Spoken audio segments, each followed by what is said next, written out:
Selamat datang di podcast Temukan Jawabannya.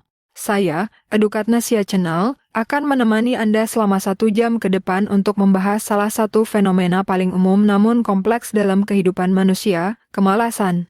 Apa sebenarnya yang membuat kita malas? Apakah ini hanya masalah motivasi, atau ada faktor lain yang lebih mendalam? Mari kita telusuri bersama. Mari kita mulai dari aspek biologis. Tubuh manusia dirancang untuk bertahan hidup dengan meminimalkan penggunaan energi.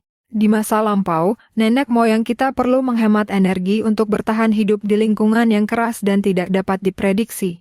Ini berarti bahwa kecenderungan untuk bersikap malas sebenarnya bisa dilihat sebagai mekanisme bertahan hidup.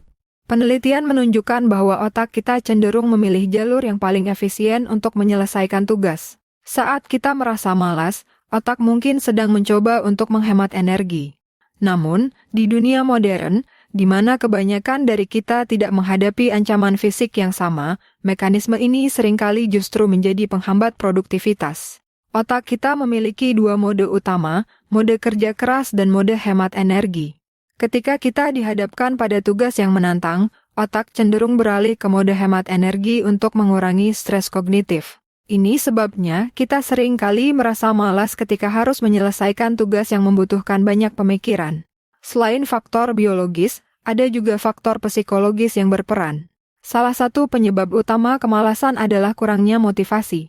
Motivasi adalah kekuatan yang mendorong kita untuk mencapai tujuan.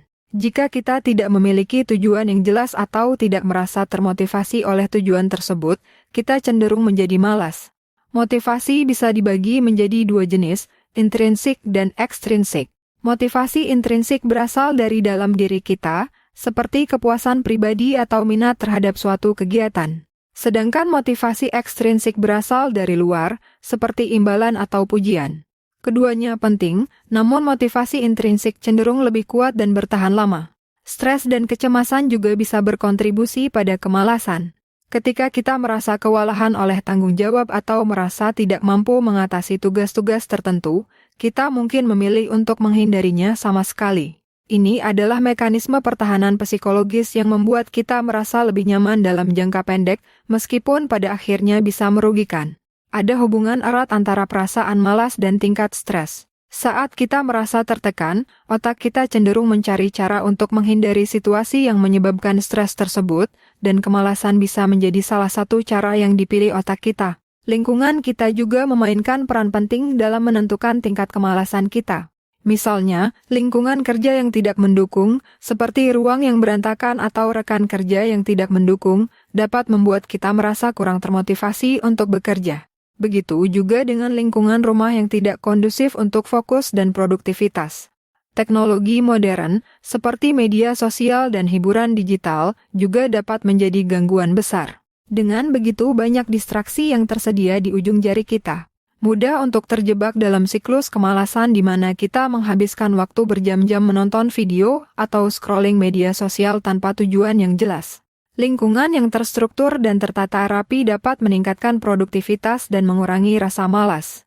Menciptakan ruang kerja yang bebas dari gangguan dan mengatur waktu dengan baik dapat membantu menghindari distraksi. Selain faktor biologis, psikologis, dan lingkungan, perspektif sosial dan budaya juga berperan dalam kemalasan.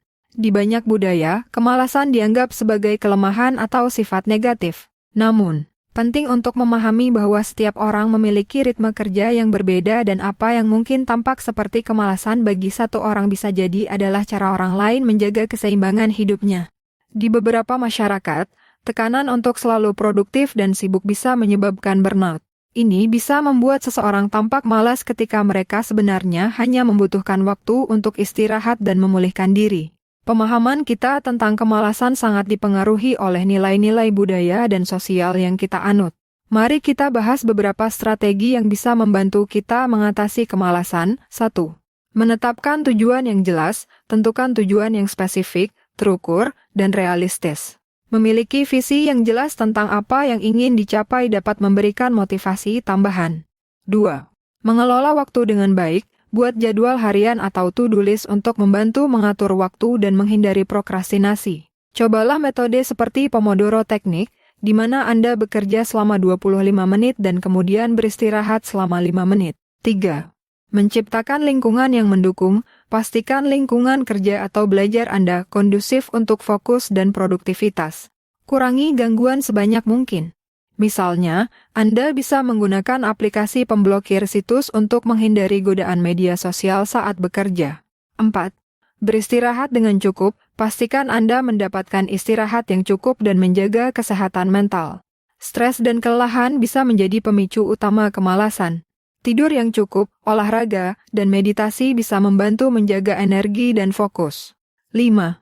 Menggunakan teknik pemecahan tugas, pecah tugas besar menjadi bagian-bagian kecil yang lebih mudah dikelola. Ini bisa membuat tugas terasa lebih mudah dan kurang menakutkan. Mulailah dengan langkah-langkah kecil untuk membangun momentum.